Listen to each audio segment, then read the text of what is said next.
বিজয়ের ওয়াদা আল্লাহ দিয়েছেন, ওয়াদা আল্লাহ সত্য। বিজয় মুসলমানেরই হবে, বিজয় ফিলিস্তিনেরই হবে, পরাজয় ইসরায়েলের হবেই হবে, হবেই হবে। আমি বলছি গতকালকের মাহফিলে, যদি কোনোদিন শোনো ভাইয়া যে ফিলিস্তিনের আর একজন মুসলমানও জীবিত নাই, একজনও না, খোদার কসম সেখানেও বলতে হবে বিজয় মুসলমানের হবে, বিজয় ফিলিস্তিনের হবে। সেটা কিভাবে হবে? সেটা মহান আল্লাহ পাক যখন বিজয় দেবেন তখন দেখবেন যে এভাবে হয়েছে, এভাবে হয়েছে। রব্বুল আলামিন কোন একজন সংখ্যার কাছে আল্লাহ মুখাপেক্ষী না, মুখাপেক্ষী। আল্লাহ চাইলে ওয়ায়াতি বিখালকিন জাদীদ, ফাসাউফা ইয়াতি আল্লাহু বিকওমিন, আল্লাহ চাইলে সম্ভব অবশ্যই হবে, অবশ্যই হবে। 16 বৎসরের জালেম কেমনে পলাইবে কারো ক্যালকুলেশনে ধরে নাই, কেউ বোঝে নাই, কেউ ভাবে নাই। কত মিছিল, কত আন্দোলন, কত রক্ত, কত জুলুম এই জমিনে হয়েছে, কেউ ভোলে নাই। কিন্তু রবের ফয়সালা যেদিন হয়েছে ঠিকই ভাগছে, আর জনগণ দেখছে যে এমনি ভাগে, এমনি ভাগে। এম দিয়ে কোনা দিয়া যাইয়া হেলিকপ্টার উড়ন লাগে, দৌড় লাগে, এমনি। এই জন্য ইসরায়েলের কুত্তা কিভাবে হারবে এটা রব দেখাবে ইনশাআল্লাহ, রব দেখাবে ইনশাআল্লাহ। বিজয় মুসলমানের হবেই হবে ইনশাআল্লাহ, কালেমার বিজয় হবেই, মুমিনের বিজয় হবে, এটা আল্লাহর ওয়াদা। ওয়াকানা হাক্কান আলাইনা নাসরুল মুমিনিন, আল্লাহ বলছে আমার হক মুমিনকে সাহায্য করা। কতদিন পরে সেটা আল্লাহর ফয়সালা। সব জালেমের, সব বেঈমানের পতন একই সময়ে হয় না। এই পৃথিবীর সমস্ত জালেম 100 বছরের ভিতরে পতন হয়েছে এটা কোনো জরুরি নেই। কারো পতন 950 বছর পরে হয়েছে, কারো পতন 400 বছর পরে হয়েছে, কারো পতন 300 বছর পরে হয়েছে, কারো পতন 100 বছর পরে হয়েছে, কারো পতন 200 বছর পরে হয়েছে, কারো পতন 50 বছর পরে হয়েছে, কারো পতন 16 বছর পরে হয়েছে। অতএব প্রতিটা জালেমের যেহেতু ইতিপূর্বে পতন হয়েছে, কওমে নূহ যেহেতু ধ্বংস হয়েছে, সালেহ আলাইহিস সালামের কওম যেহেতু ধ্বংস হয়েছে, লূত আলাইহিস সালামের অবাধ্য জাতি যেভাবে ধ্বংস হয়েছে, হুদ আলাইহিস সালামের অবাধ্য জাতি যেভাবে ধ্বংস হয়েছে, নমরুদ যেভাবে ধ্বংস হয়েছে, সাদ্দাত ধ্বংস হয়েছে, কারুন ধ্বংস হয়েছে, ফেরাউন ধ্বংস হয়েছে। অতএব দোস্ত, নেতানিয়াহু নামের ওই কুত্তাও ধ্বংস হবে, হবে, হবে ইনশাআল্লাহ, হবে, হবে ইনশাআল্লাহ, কোনো সন্দেহ নাই বেটা। কিন্তু দেখার বিষয় হলো যুবক, তুমি কামে লাগছো কিনা। হতে পারে বিজয় হবে যেদিন তুমি বইয়ে বইয়ে মোবাইল টিপে, তোমার মতো অপদার্থরে কামে লাগলো না আর কি। বিজয় ঠিকই হবে। হতে পারে যেদিন বিজয় হবে সেদিন তোমার মতো নাফরমান, ফজরের নামাজও পড়ো নাই, তুমি নাফরমান ঘুম থেকে উঠে দেখবা ফিলিস্তিনের পতাকায় কালেমার পতাকা উঠছে, ইসরায়েলের কুত্তারা হেরে গেছে। নোয়াখালী সদর কালীতারা বাজারের পূর্ব পাশে আস-সাদিক কাফেলা ও এলাকাবাসীর যৌথ উদ্যোগে ৫ম বার্ষিক ওয়াজ মাহফিলে আল্লাহ তাআলাই আমাদেরকে আসবার বসবার, আল্লাহর জন্যই জমা হওয়ার তৌফিক দান করেছেন। এজন্য আমরা সকলেই বলি আলহামদুলিল্লাহ। পবিত্র কোরআনুল কারীমের 15 নম্বর পারা, 17 নম্বর সূরা। সূরাটির নাম হচ্ছে সূরায়ে বনী ইসরাঈল। এই সূরার 4টি আয়াত, 78, 79, 80, 81, এই মোট 4টি আয়াত আমি আপনাদের সামনে তেলাওয়াত করেছি। ইনশাআল্লাহ অল্প একটু সময়ের মধ্যে এই 4টি আয়াতের তর্জমা, সামান্য সংক্ষিপ্ত কিছু কথা আপনাদের সামনে আমরা আরজ করতে চাই। এখানে প্রথমত আমি এই 3টা আয়াতের সংক্ষিপ্ত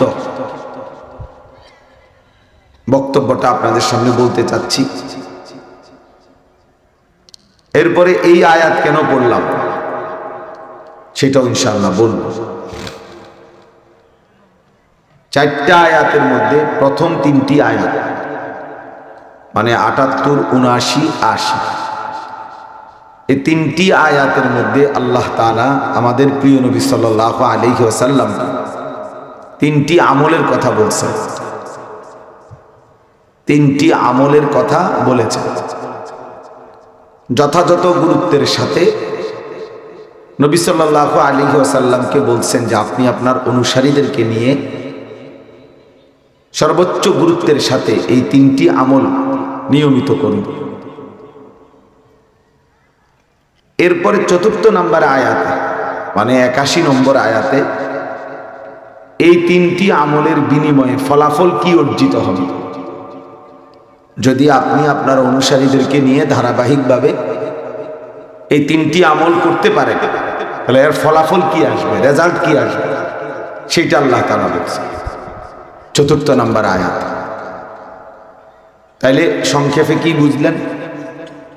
আল্লাহ পাক রব্বুল আলামিন প্রথম 3 আয়াত মানে 78, 79, 80 সূরা বনী ইসরাঈল 17 নম্বর সূরা 15 নম্বর পারা। তো প্রথম 3 আয়াতে 3টা আমল বলছেন। 3টি আমল যদি যথাযথ গুরুত্বের সাথে আদায় করা হয় তাহলে 4th নম্বর আয়াতে ফলাফল বলছেন। এর দ্বারা কি হবে ফলাফলটা বলছে। ওই যে আপনারা এনে বসেন, আপনারা চলে যান, না বললে চলে গেলে ভালো, 2-1 কম হইলে সমস্যা নেই। ভাই তোমরা ওই যে তোমরা পিছনে দাঁড়ায় আছো, তোমরা বসো বসো মিয়া, হাসো না দাঁড়ায় বেওকুফের মতো, হাসো বসো। স্বেচ্ছাসেবকের আর কাজ কি? স্বেচ্ছাসেবক শেষ হয়েছে, এখন তো মাহফিলের শেষ অংশ, স্বেচ্ছাসেবকদেরও তো শোনা উচিত। একান্তই যার ব্যস্ততা আছে, নির্দিষ্ট জিম্মাদারি আছে, সে ছাড়া বাকিরা বসে গেলেই ভালো। আল্লাহর কথা বসে শুনলে দিল জমে, আল্লাহর কথা মনোযোগ দিলে কলিজায় লাগে। যথাযথ মনোযোগ আন্তরিকতা ছাড়া কোরআনুল কারীমের কথা, সুন্নাহর কথা তেমন কোনো উপকার আসে না, গাফেল বঞ্চিত হয়। হাদিসের মধ্যে আছে রাসূলুল্লাহ সাল্লাল্লাহু আলাইহি ওয়াসাল্লাম বলছেন কিছু মানুষের দিল কাল কুজে মিরবাদান। রাসূলুল্লাহ সাল্লাল্লাহু আলাইহি ওয়াসাল্লাম বলছেন কিছু মানুষের দিল উল্টানো কলসির মতো। কলস যদি উল্টানো হয় বা গ্লাস, উল্টা গ্লাস এরকম উল্টায় রাখা হয়, বালতি বলেন, গ্লাস বলেন, জগ বলেন, এইভাবে যদি উল্টায় রাখে তাহলে এইটার উপরে যদি আটলান্টিক মহাসাগরের সবটা পানিও ঢালে তারপরও এটা পুড়বে না। কেন পুড়বে না? উল্টানো যায়, বোঝেন নাই কথাটা? এটা উল্টা হয়ে যাওয়ার কারণে এখন এই গ্লাসটা ভরবে কিনা। লা ইয়ারিফু মান মারুফান ওয়া লা ইউনকিরু মুনকার। রাসূলুল্লাহ সাল্লাল্লাহু আলাইহি ওয়াসাল্লাম বলছেন কিছু মানুষের দিল এমন যেটা উল্টানো কলসির মতো,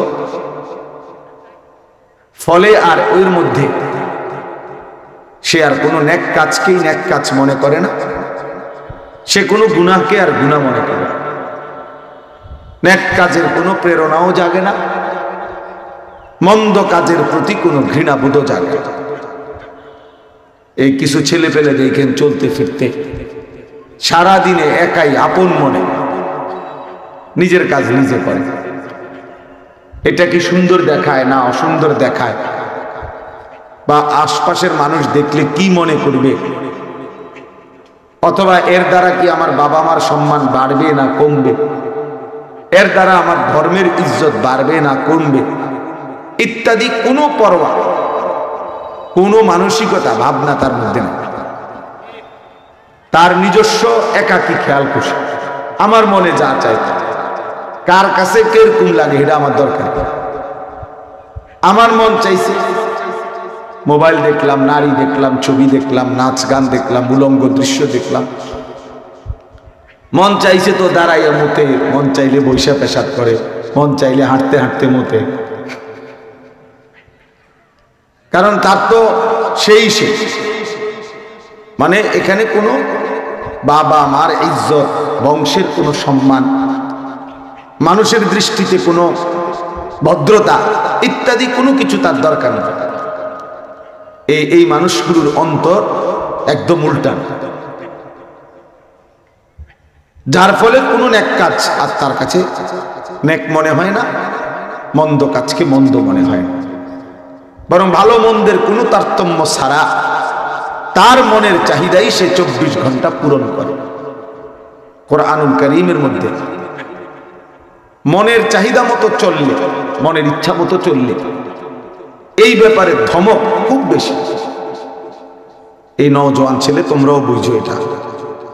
কোরআনুল কারীমের অসংখ্য আয়াত আল্লাহ পাক রব্বুল আলামিন ইত্তেবাউল হাওয়া, অর্থাৎ যে তার প্রবৃত্তির অনুসরণ করে, মনের চাহিদা, এখানে আল্লাহর বিধান কি, রাসূলের বিধান কি, এখানে ভদ্রতাটা কি, এখানে কোনো বিধি নিষেধ আছে কিনা ইত্যাদি কোনো তারতম্য নাই।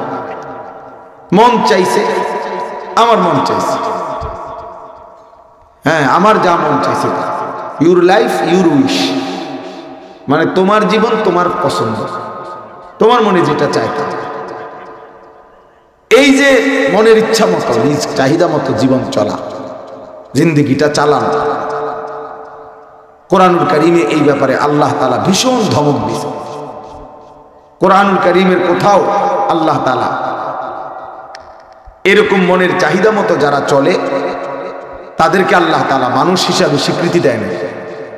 আল্লাহ তাআলা বলছেন এরা আনআম, চতুষ্পদ জন্তু, এরা জানোয়ার। আফারাআইতা মান ইত্তাখাযা ইলাহাহু হাওয়া আফা আনতা তাকুনু আলাইহি ওয়াকিলা, যে তার মনের চাহিদাকেই নিজের খোদা বানিয়ে ফেলছে। আল্লাহ তাআলা বলেন ইনহুম ইল্লা কাল আনআম, তাদের পরিচয় আর কিছুই নয়, শুধুই জানোয়ার, এরা শুধুই চতুষ্পদ জন্তু। কোন আয়াতে আল্লাহ তাআলা বলছেন ফাখালাফা মিন বা'দিহিম খালফুন আদাউস সালাত ওয়াত্তাবাউশ শাহওয়াত ফাসাউফা ইয়ালকাউনা গায়্যা। আল্লাহ তাআলা বলেন প্রত্যেক প্রজন্মের নিকৃষ্ট মানুষ করা যারা তাদের নামাজকে প্রতিনিয়ত নষ্ট করে এবং মনের ইচ্ছা মতো চলে, আল্লাহ বলেন আমি অচিরেই তাদেরকে নিকৃষ্ট জাহান্নামের গর্তে ছুঁড়ে মারব। কোরআনুল কারীমের মধ্যে আল্লাহ তাআলা বলছেন আফারাআইতা মান ইত্তাখাযা ইলাহাহু হাওয়াহু, বন্ধু আপনি দেখবেন যে তার মনের চাহিদাকে, নিজের খেয়াল খুশিকে নিজের খোদা বানিয়ে ফেলল, আমি তাকে 3টা শাস্তি দেব। আল্লাহ বলছেন ওয়াদাল্লাহুল্লাহু আলা ইলমিন, একদিন আমি আল্লাহ তাকে ইচ্ছে করে আমি তাকে পথভ্রষ্ট করে দেব। যে ঠিক আছে, তুমি যেহেতু আমার পথে চলোই না, আর কোনোদিন আমি তোমাকে আমার পথের সন্ধান দেবই না। ঠিক আছে, বনে বাদারে গরু ছাগলের মতো, পাগল মাতালের মতোই জিন্দগি শেষ করে। এই আল্লাহই পথভ্রষ্ট করে দিবেন যে তার মনের চাহিদা মতো চলে। 2 নাম্বার ওয়া খাতামা আলা সামঈহি ওয়া কলবি, আল্লাহ বলেন আমি তার কানে এবং অন্তরে মোহর মেরে দেব। 3 নাম্বার ওয়া জাআলা আলা বাসারিহি গিশাওয়া, চোখের সামনে পর্দা ফেলে দেব। তা আর কি রইল? পথ ভুলাইয়া দিল, কানেও মোহর মেরে দিল, কলিজার মধ্যে অন্তরেও মোহর মেরে দিল, চোখের সামনে পর্দা ফেলে দিল। এবার আর নাফরমানের কি রইল? সে আর শুনবেই কি, বুঝবেই কি, দেখবেই কি, ভাববেই কি? তার তো সব দিক থেকে আল্লাহ বন্ধ করে দিছে। এই জন্য মনের ইচ্ছা মতো চললে আমার মনে যা চায়। তুমি এমন চুল রাখছো কেন? আমার মন চাইছে। তোমার জামা পোশাক এটা এরকম কেন? আমার ভালো লাগছে। তুমি এখানে দাঁড়ায় আছো কেন? আমার মন চাইছে। তুমি যে রাস্তার পাশে মানুষ চলাফেরা করতেছে, এখানে পাশে দাঁড়াইয়া অথবা পাশে বসেই রাস্তার পাশে তুমি পেশাব করতে আসো, ঘটনা কি? আপনার সমস্যা কি? অনেক বেয়াদব ছেলে আছে, আপনার সমস্যা কি? আর বেওকুফ, আমার সমস্যা কি? সমস্যা তোরে না। তুই মতো সমস্যা বুঝি আমার, সমস্যা তোরে না। মতে হে সমস্যা দিকে আমার পাগল মাতাল, তোরে না সমস্যা। তার শীর্ষে তো তোর মাতাল না, আমার সমস্যা। এজন্য এই জিন্দিগির আর কোনো সৌন্দর্য থাকে না। নিজের মনে যা চাই তাই করে। আল্লাহ তাআলা এই ব্যাপারে কঠিন কঠিন কথা বলছেন। কোথাও বলছেন, বললাম মনের ইচ্ছা মতো চললে কাউকে, কোথাও বলছেন আল্লাহ জানোয়ার, কোথাও বলছেন জাহান্নামের নিকৃষ্ট গর্তে ছুঁড়ে মারব, কোথাও বলছেন আমি আল্লাহই তাকে পথ ভ্রষ্ট করে দেব,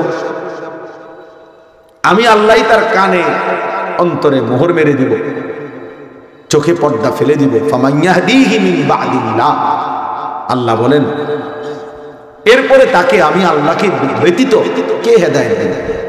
তাকে আর পথ দেখাবে কে? পথ তো আমি দিতাম, আমি তো তারে পথ থেকে গুমরাহ করে দিলাম। এরপরে সবচেয়ে ভয়ঙ্কর কথা হলো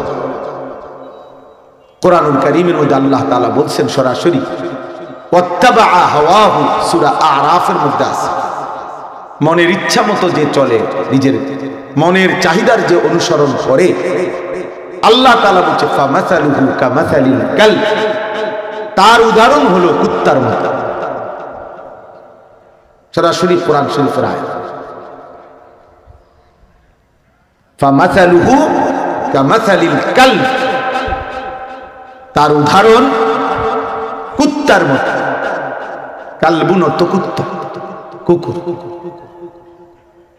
এজন্য ছেলেরা মনে রাখো, বাবারাও মনে রাখেন, জিন্দিগি ভর যারা গুনাহ ছাড়তে পারলেন না, একটি গুনার উপরে 30 বছর লাগিয়া রইলেন, একটি নাফরমানির উপরে 20 বছর ধরে চলমান, তার মানে আপনি মূলত আল্লাহর বিধান, রাসূলের বিধান মোটে পাত্তাই দিলেন না। আপনার মনের ইচ্ছাকেই আপনি খোদা বানায় নিয়েছেন, যার ফলে 20 বছর লাগাতার নাফরমানি, 10 বছর, 30 বছর, 40 বছর মিথ্যা বলতেছে। তাই যে প্রত্যেক দিন মিথ্যা কথা, ওজনে কম দেয়, আজকে 30 বছর ওজনে কম দেয়। ওমা এটা কি ডাকাইতেছে? আরে তুই কি তার এবার? মুসলমান বুঝি প্রতিদিন মিথ্যা বলে? মুসলমান বুঝি প্রত্যেক দিন ওজনে কম দেয়? গালি দেয় তো 60 বছর বয়স, বুড়া মিয়া আক করলে গালি দেয়, এমন নাই? বিড়ি খায় তো 60 বছর, ওমা কি ডাকাইতা বুড়া, এখনো বিড়ি। কেমন বিড়ি খোর, আজকে 60 বছর হয়ে গেছে, এখনো বিড়ির নেশা ছাড়তে পারে নাই। তাহলে বিড়ি খাইয়ে যে কয় বছর ধরে? 6 বছর ধরে। হ্যাঁ, উনি বিড়ি খানা ধরছে কোন বছর? 54 বছর। বোঝেন নাই কথাটা? বিড়ি তো খাইয়েছে 40 বছর। যার বয়স 60 শুরু করছে তো মনে হয় 15-16 বছরের সময়। হ্যাঁ, সুদখোর আজ 40 বছর সুদ খায়, হারামখোর আজ 30 বছর হারাম খায়। মহিলাটা বেপর্দা, আজকে 20 বছর ধরে বেপর্দা। এই যে ধারাবাহিক নাফরমানি, লাগাতার ধারাবাহিক টেলিভিশন চলতেছে তো যে 20 বছর ধরে। যুবক, তুমি নামাজ পড়ো না, ফজরের নামাজ, এটা আজকে 5 বছর, 10 বছর, কোনদিনে ফজরের নামাজ পড়ো না। তাহলে এই যে ধারাবাহিক গুনাহ, ধারাবাহিক নাফরমানি, এটা মুসলমান না, এটা মুমিন হতেই পারে। মুসলমান একে বলেই না। হাকিমুল উম্মত মুজাদ্দিদুল মিল্লাত হযরত মাওলানা শাহ আশরাফ আলী থানভী রাহমাতুল্লাহ আলাইহি বলেন, মুসলমানের গুনাহ হয়ে যাওয়া এটা স্বাভাবিক, কিন্তু মুসলমান গুনার উপরে জমে থাকা এটা অস্বাভাবিক। বুঝেন নাই কথাটা? কোন মুসলমানের দ্বারা গুনাহ হয়ে যাওয়া এটা অসম্ভব। বলেন না কেন? এটা স্বাভাবিক, গুনাহ হবে। গুনাহ হতেই পারবে না 40 বছরে এক জাররা, এটা বলি নাই আমরা। আল্লাহ নবী সাল্লাল্লাহু আলাইহি সাল্লাম বলছে, আল্লাহ তাআলা তো তার 3টা নাম ঠিকই রাখছেন, গফুর, গফফার, গাফির, তোমাদেরকে মাফ করার জন্য। তো গুনাহ না হইলে মাফ করবে কি? তাহলে গুনাহ হবেই, গুনাহ হবেই। চলার পথে মানুষ পিছলা খাবেই, হোঁচট খাবেই।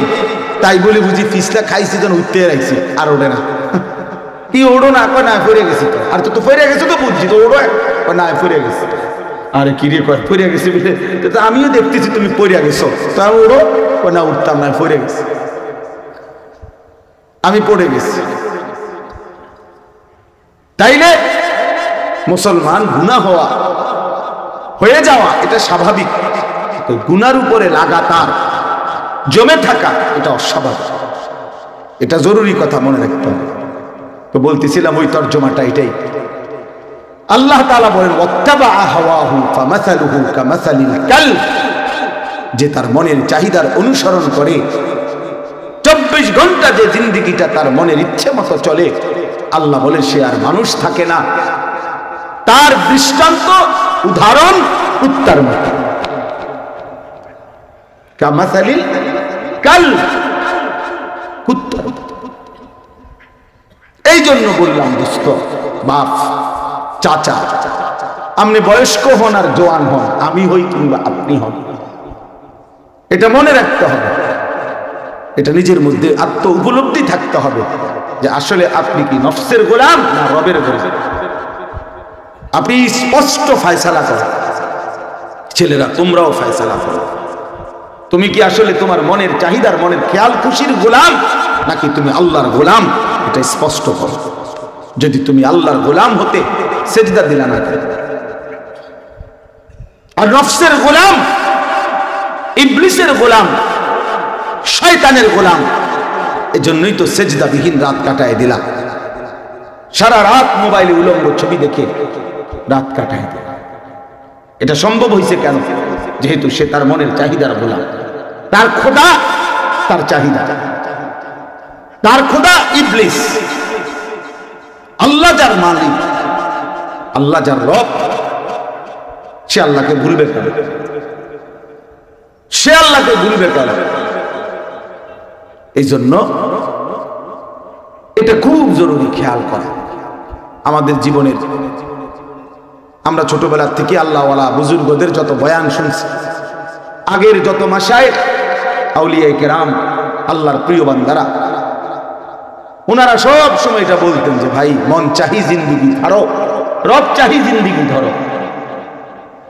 আমরাও ছোটবেলায় যখন ওয়াজ শুনতাম, তো বড়দের মুখে এটা শুনছি, মন চাহি জিন্দিগি, মানে আমার মনে যা চায় এই জীবন ছাড়ো, রব চাহি, মানে আল্লাহ যা চায় এমন জিন্দিগি ধরো, এমন জিন্দিগি ধরো, এমন জীবন ধরো।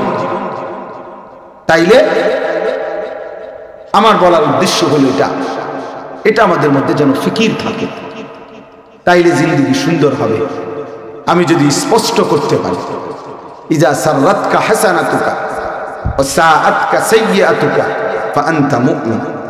নবী সাল্লাল্লাহু আলাইহি ওয়াসাল্লাম বলেন, তোমার নেক কাজ যদি তোমাকে আনন্দিত করে, তোমার গুনাহ যদি তোমাকে কষ্ট দেয়, ব্যথিত করে, গুনাহ করলে, নাফরমানি করলে যদি দিলের মধ্যে চোট লাগে, আহা কি করলাম, কেন মিথ্যা বললাম, কেন চুরি করলাম, কেন লোকটাকে গালি দিলাম, কেন ফজরের নামাজের জামাত ছুটে গেল, আহা লোকটাকে ওজনে কেন কম দিলাম, কেন ওই নারীর দিকে তাকিয়ে থাকলাম, এই গুনাহটা কেন করলাম, এই যে একটা আফসোস, বিবেকের দংশন, হৃদয়ের একটা জ্বালা, অন্তরের একটা অস্থিরতা, এতটুকু যদি কারো মধ্যে থাকে, আর নেক কাজ করলে যদি খুশি লাগে, ভালো লাগে, যাবে আল্লাহর হুকুম মানতে পারছি, সেজদাটা করতে পারছি, আল্লাহর গোলামি করতে পারছি, আলহামদুলিল্লাহ ঈশার নামাজ জামাতে পড়তে পারছি, আল্লাহর বিধান মানতে পারছি, তো এই কথা বললে যদি দিল খুশ লাগে, আল্লাহ রাসূল সাল্লাল্লাহু আলাইহি ওয়াসাল্লাম বলছেন,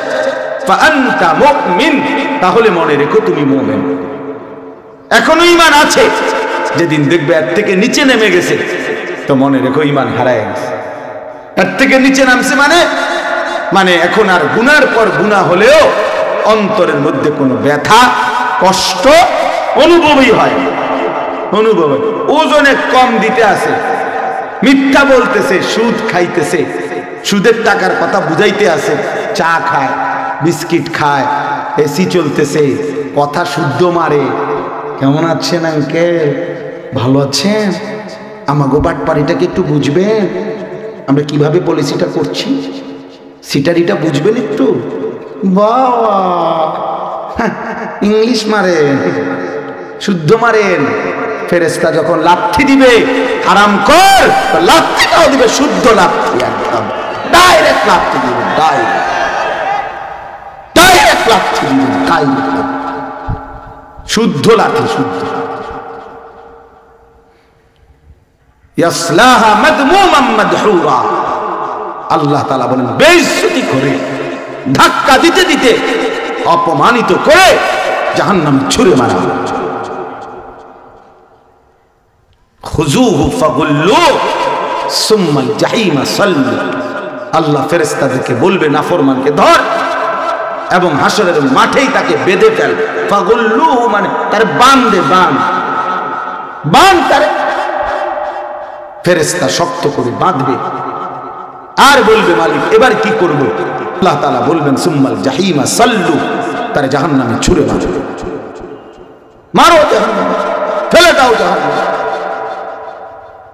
আল্লাহ আমাদেরকে মাফ করে দেন, আল্লাহ আমাদেরকে বিবেক দান করেন। প্রিয় ভাই আমার, বাপ আমার, অতএব খামখেয়ালি গাফেল, আমি যেটা বলতে মাঝখান দিয়ে এটা বর্ণনা করে ফেললাম, অর্থাৎ উদ্দেশ্যই কথাটা বুঝালো, মনের ইচ্ছা মতো চলতে নাই বাপ। এই কোরআনের কথাগুলোর মাকসাদ এটা। রাসূলুল্লাহ সাল্লাল্লাহু আলাইহি ওয়াসাল্লামের 23 বছরের জিন্দেগির মাকসাদ এটা। এই মাহফিলগুলো বক্তা আপনার এলাকার হোক আর দূরের হোক, পরিচিত হোক আর অপরিচিত হোক, জনপ্রিয় হোক আর অজনপ্রিয় হোক, সব ওলামায়ে কেরামের বক্তব্য একটাই, সবাই আখিরাতের ফেরিওয়ালা, সবাই আখিরাত মনে করায়, জাহান্নাম থেকে বাঁচাবার ফিকির করে জান্নাতে যাওয়ার রাস্তা বাতলে দেয়। এই কথা। ওই প্রধান বক্তা, বিশেষ বক্তা, অল্প বক্তা, সামান্য বক্তা, এইগুলো ধোকা। রাত 9টায় ওয়াজ করলে বেটা প্রধান বক্তা, আসরের পরে ওয়াজ করলে উনি সামান্য বক্তা। এটা কোন কিতাব আছে উনি আন্দাজা কথা? আসরের পরে টাইম এটা কি বিশেষ কি, আর 9:30 পরে নিয়ে প্রধান বক্তা হয়, এটা কোনো কথা না, এটার কোনো যুক্তি নেই, এটা একটা অযৌক্তিক কথা। বরং আল্লাহর কথা প্রতি মুহূর্তেই দামি, প্রতি শব্দই দামি।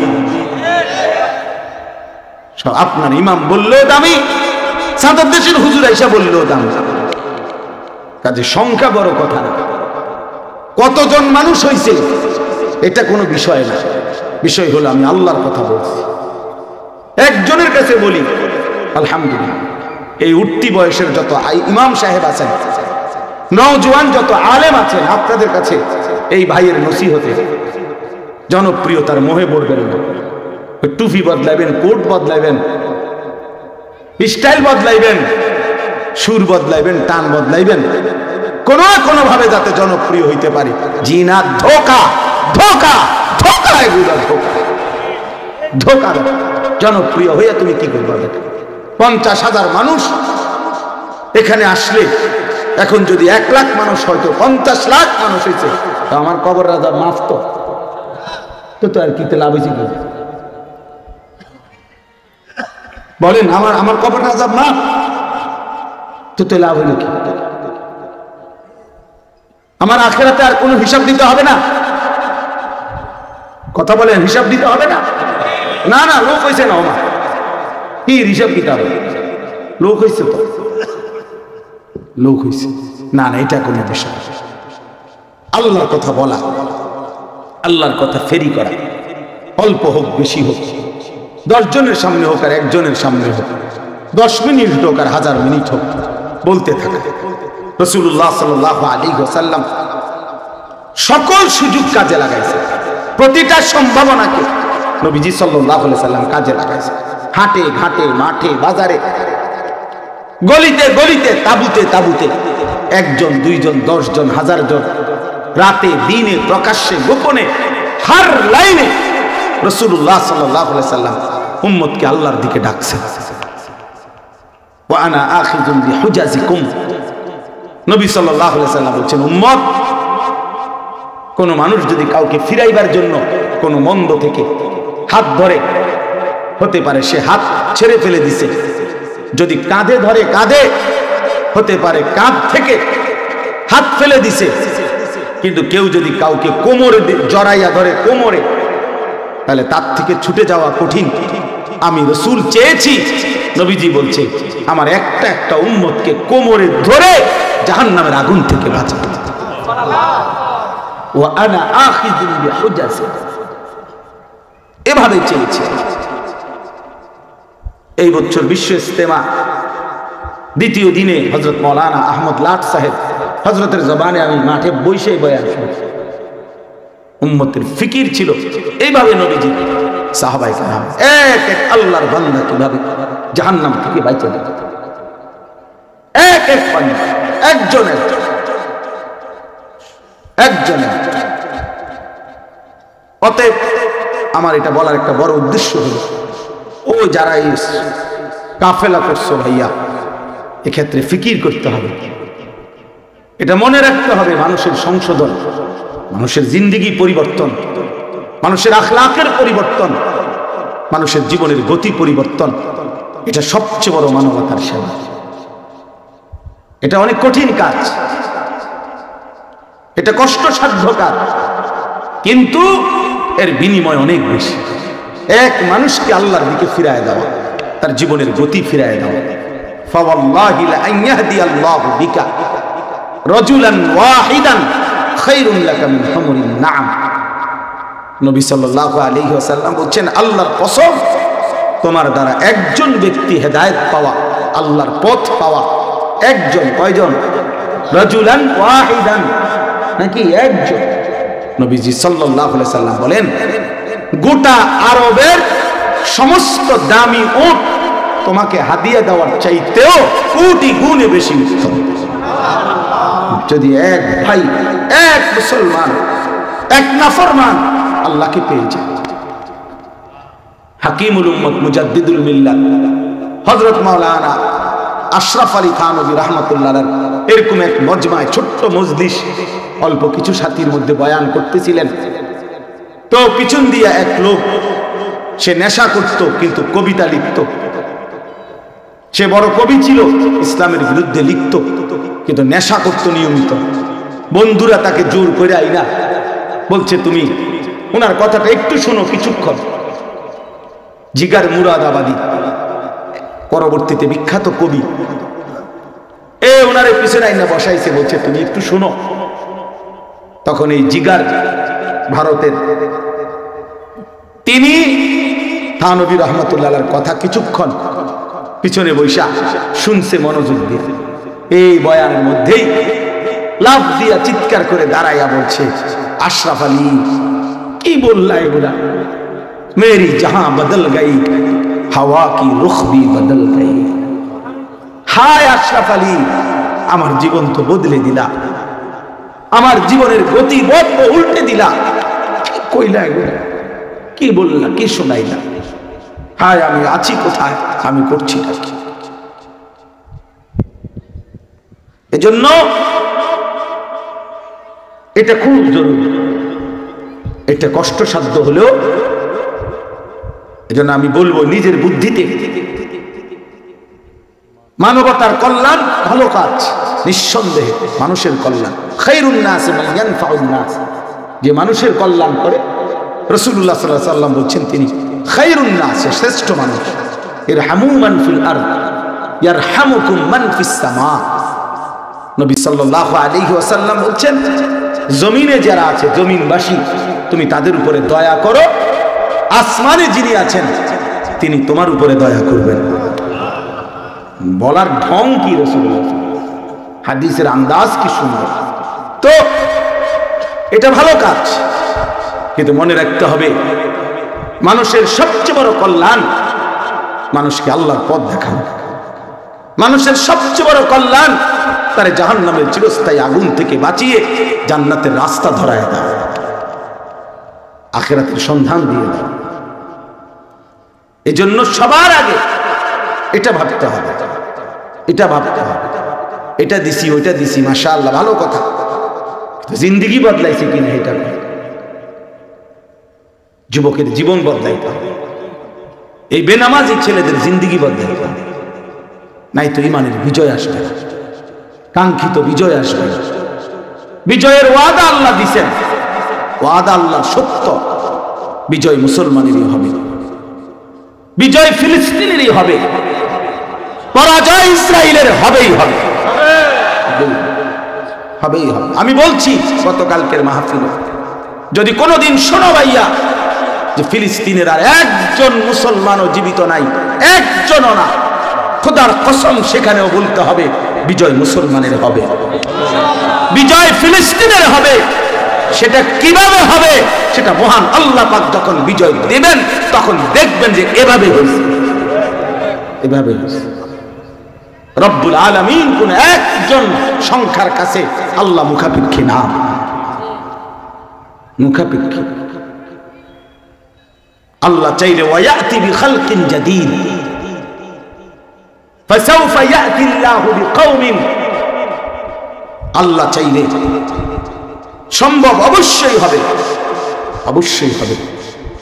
16 বৎসরের জালেম কেমনে পলাইবে কারো ক্যালকুলেশনে ধরে নাই, কেউ বোঝে নাই, কেউ ভাবে নাই। কত মিছিল, কত আন্দোলন, কত রক্ত, কত জুলুম এই জমিনে হয়েছে, কেউ ভোলে নাই। কিন্তু রবের ফয়সালা যেদিন হয়েছে ঠিকই ভাগছে, আর জনগণ দেখছে যে এমনি বাগে, এমনি বাগে। এম দিয়ে কোনা দিয়া যাইয়া হেলিকপ্টারে উড়ন লাগে, দৌড় দৌড় লাগে, এমনি। এই জন্য ইসরায়েলের কুত্তা কিভাবে হারবে এটা রব দেখাবে ইনশাআল্লাহ, রব দেখাবে ইনশাআল্লাহ। বিজয় মুসলমানের হবেই হবে ইনশাআল্লাহ, কালেমার বিজয় হবেই, মুমিনের বিজয় হবে, এটা আল্লাহর ওয়াদা। ওয়াকানা হাক্কান আলাইনা নাসরুল মুমিনিন, আল্লাহ বলছে আমার হক মুমিনকে সাহায্য করা। কতদিন পরে সেটা আল্লাহর ফয়সালা। সব জালেমের, সব বেঈমানের পতন একই সময়ে হয় না। এই পৃথিবীর সমস্ত জালেম 100 বছরের ভিতরে পতন হয়েছে এটা কোনো জরুরি নেই। কারো পতন 950 বছর পরে হয়েছে, কারো পতন 400 বছর পরে হয়েছে, কারো পতন 300 বছর পরে হয়েছে, কারো পতন 100 বছর পরে হয়েছে, কারো পতন 200 বছর পরে হয়েছে, কারো পতন 50 বছর পরে হয়েছে, কারো পতন 16 বছর পরে হয়েছে। অতএব প্রতিটা জালেমের যেহেতু ইতিপূর্বে পতন হয়েছে, কওমে নূহ যেহেতু ধ্বংস হয়েছে, সালেহ আলাইহিস সালামের কওম যেহেতু ধ্বংস হয়েছে, লূত আলাইহিস সালামের অবাধ্য জাতি যেভাবে ধ্বংস হয়েছে, হুদ আলাইহিস সালামের অবাধ্য জাতি যেভাবে ধ্বংস হয়েছে, নমরুদ যেভাবে ধ্বংস হয়েছে, সাদ্দাত ধ্বংস হয়েছে, কারুন ধ্বংস হয়েছে, ফেরাউন ধ্বংস হয়েছে। অতএব দোস্ত, নেতানিয়াহু নামের ওই কুত্তাও ধ্বংস হবে, হবে, হবে ইনশাআল্লাহ, হবে, হবে ইনশাআল্লাহ, কোনো সন্দেহ নাই বেটা। কিন্তু দেখার বিষয় হলো যুবক, তুমি কামে লাগছো কিনা। হতে পারে বিজয় হবে যেদিন তুমি বইয়ে বইয়ে মোবাইল টিপে, তোমার মতো অপদার্থরে কামে লাগলো না আর কি।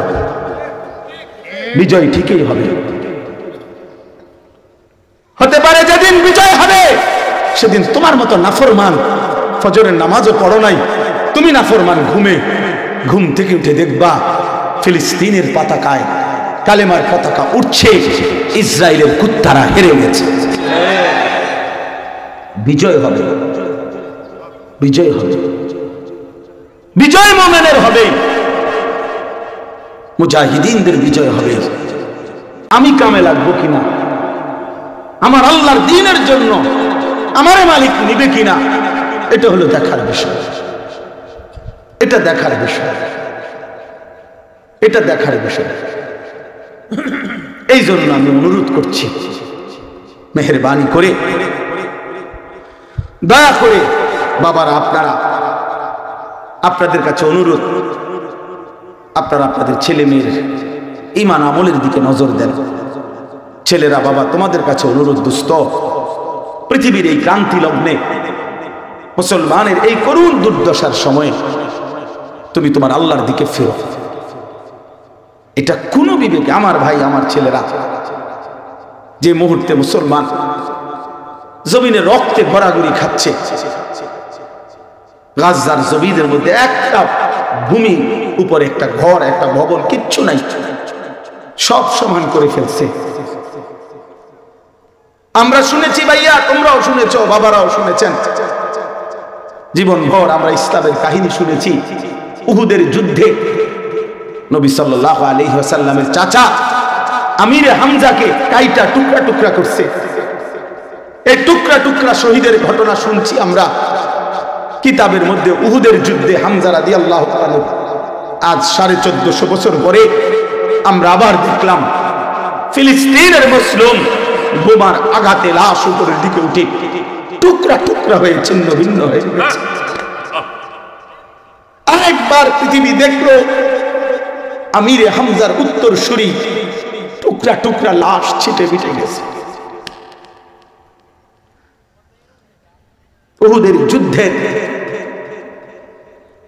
প্রতিচ্ছবি ফিরে এসেছে গাজার জমিনে। 6 বছরের বাচ্চা মেয়ে সাক্ষাৎকার দিছে গত 2 দিন আগেও। 6 বছরের মেয়ে, বাচ্চা বলতেছে, আমি নিজে শুনছি বাচ্চার সাক্ষাৎকারটা। বাচ্চাটা বলতেছে, আমি আমার অন্যদের সাথে খেলতেছিলাম, হঠাৎ করে বোমা পড়ছে, বোমার আঘাতে আমি বেহুশ হয়ে গেছি। মেয়েটা বলতেছে, ছোট্ট মেয়ে, যখন আমার হুঁশ আসছে আমি দেখি আমার ডান হাতটা আমার সাথে নাই, আমার হাত খুলে গেছে, কোথায় আমি জানি না।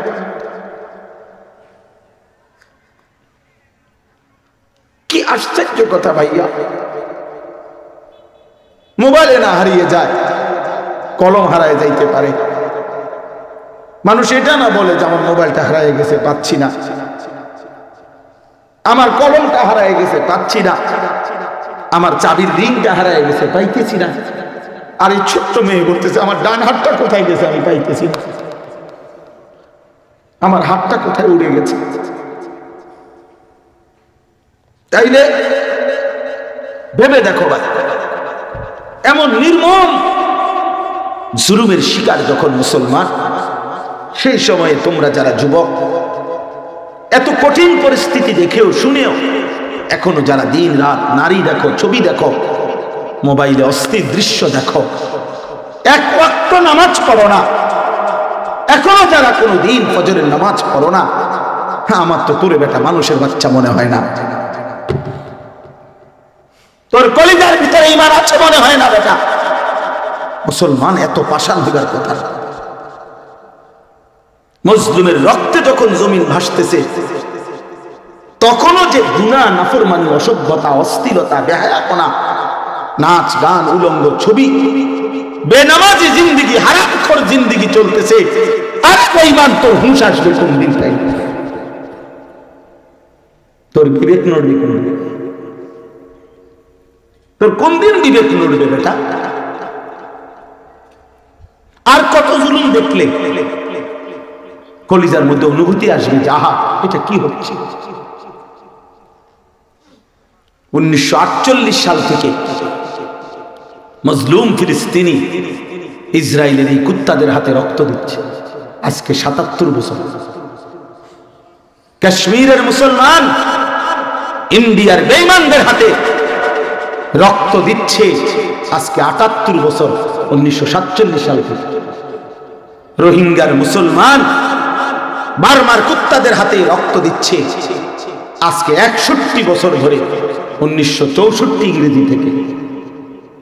এজন্য পৃথিবীর কোথাও যদি মুসলমান 77 বছর ধরে মজলুম, কোথাও 78 বছর ধরে মজলুম, কোথাও 61 বছর ধরে মজলুম, তাহলে এতদিন যদি মুসলমান মজলুম থাকে আর তুমি কোনোদিন জুলুমের শিকার হবা না, তোমার হায়াত এমনি রঙে ফুর্তিতে কাইটা যাবে। হায় যুবক, এই নিশ্চয়তা তোমার কে দিছে? কে দিছে? তোমাদের যাদের 20-22 বছর বয়স, 18 বছর, 25 বছর, কল্পনা করে দেখো ফিলিস্তিনের এই বয়সী একটা যুবক, সে তো জন্মের পরে কোনোদিন নিরাপত্তা দেখে না। সে তো গত 22 বছরে কোনোদিন শান্তিতে ঘুমাইতে পারে নাই। সে তো গত 22 বছরে কোনোদিন হয়তো পেট ভরে খাইতেও পারে না।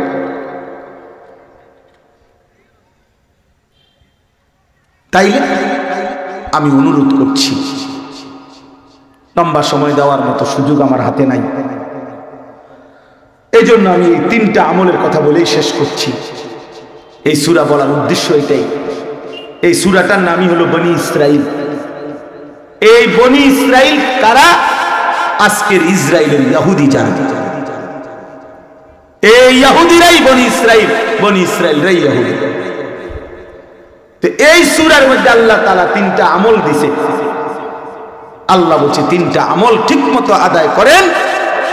আর 4র্থ আয়াতে আল্লাহ বলছে ওয়াকুল জাআল হাক্কু ওয়া যাহাকাল বাতিল।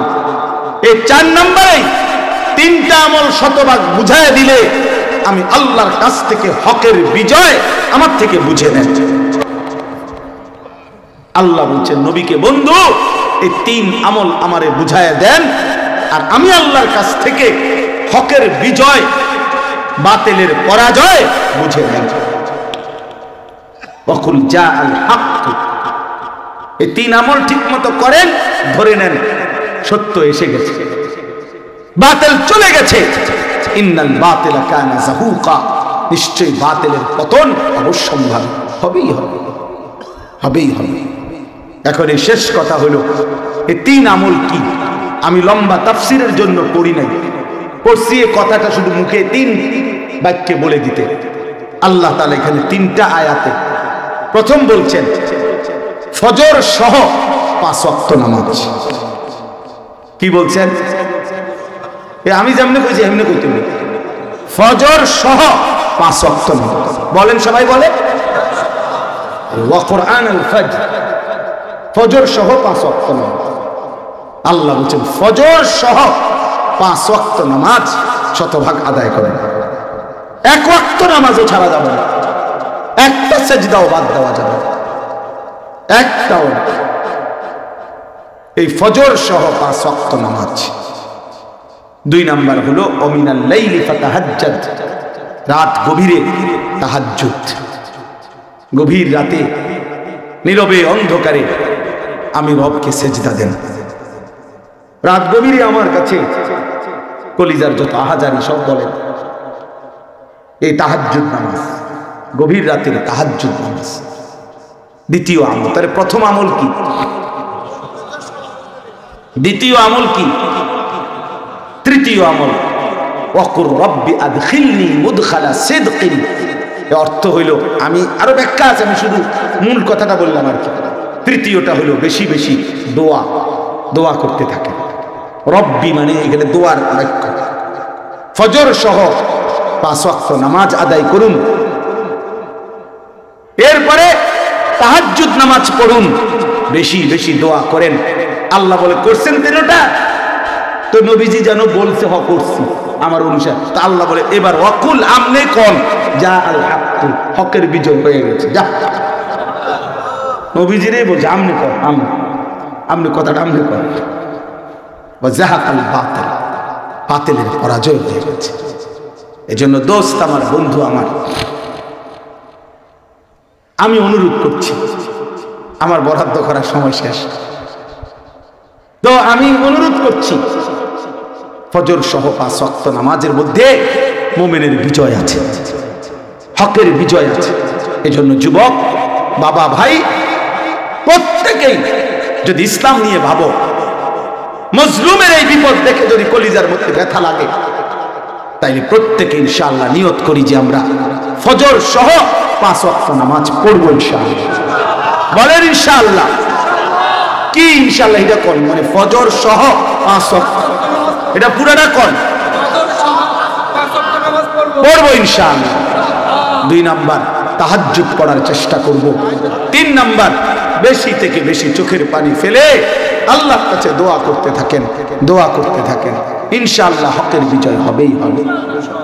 আর আমার সর্বশেষ কথা হলো যে সারা পৃথিবীর উলামায়ে কেরামের এটা সম্মিলিত সিদ্ধান্ত, এই মুহূর্তে আমরা যত বেশি সম্ভব আমাদের সাধ্যের ইসরায়েল এবং মার্কিন পণ্য, এই বেঈমানদের পণ্য যত বেশি বয়কট করবেন তত বেশি তাদের কোমর ভাঙতে থাকবে।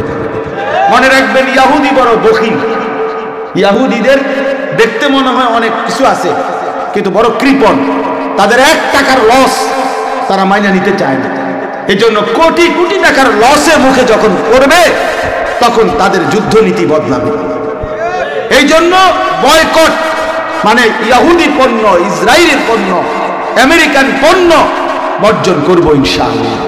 ওই ট্রাম্প নামের এই বুড়া বেঈমান, এই বুড়া বেঈমান শেষ বয়সে পৃথিবীকে কষ্ট দিয়া এরপরে জাহান্নামে যাবে। এই বুড়া, এই বেঈমান বুড়া, এই ট্রাম্প নামের এই বুড়ার সমস্ত কলা কৌশল কল কাঠি নারে এই বেঈমানের মদদে ইসরায়েলের কুত্তারা এই জুলুম করছে।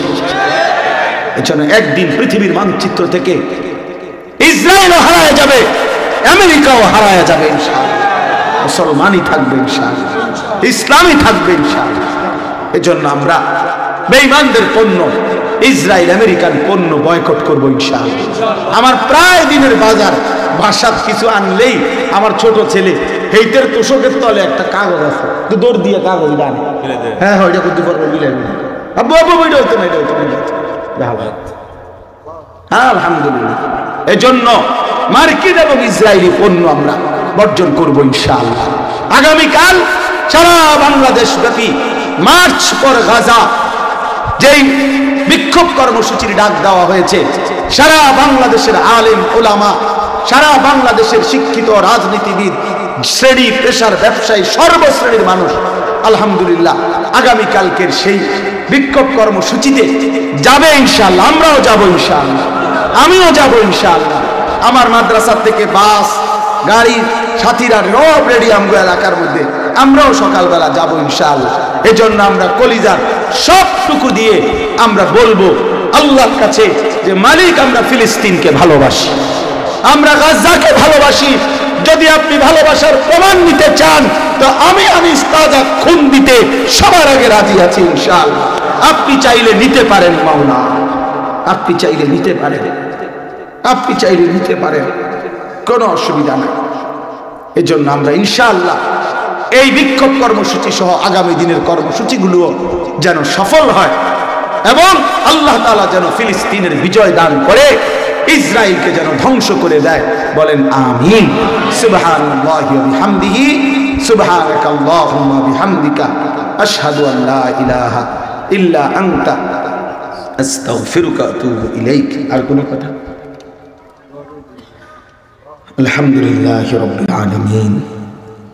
মাওলাই করিম আপনি মাফ করে দেন, রব্বে করিম আপনি মাফ করে দেন, আই মাওলা আপনি মাফ করে দেন, সমস্ত কবরবাসীদেরকে মাফ করে দেন।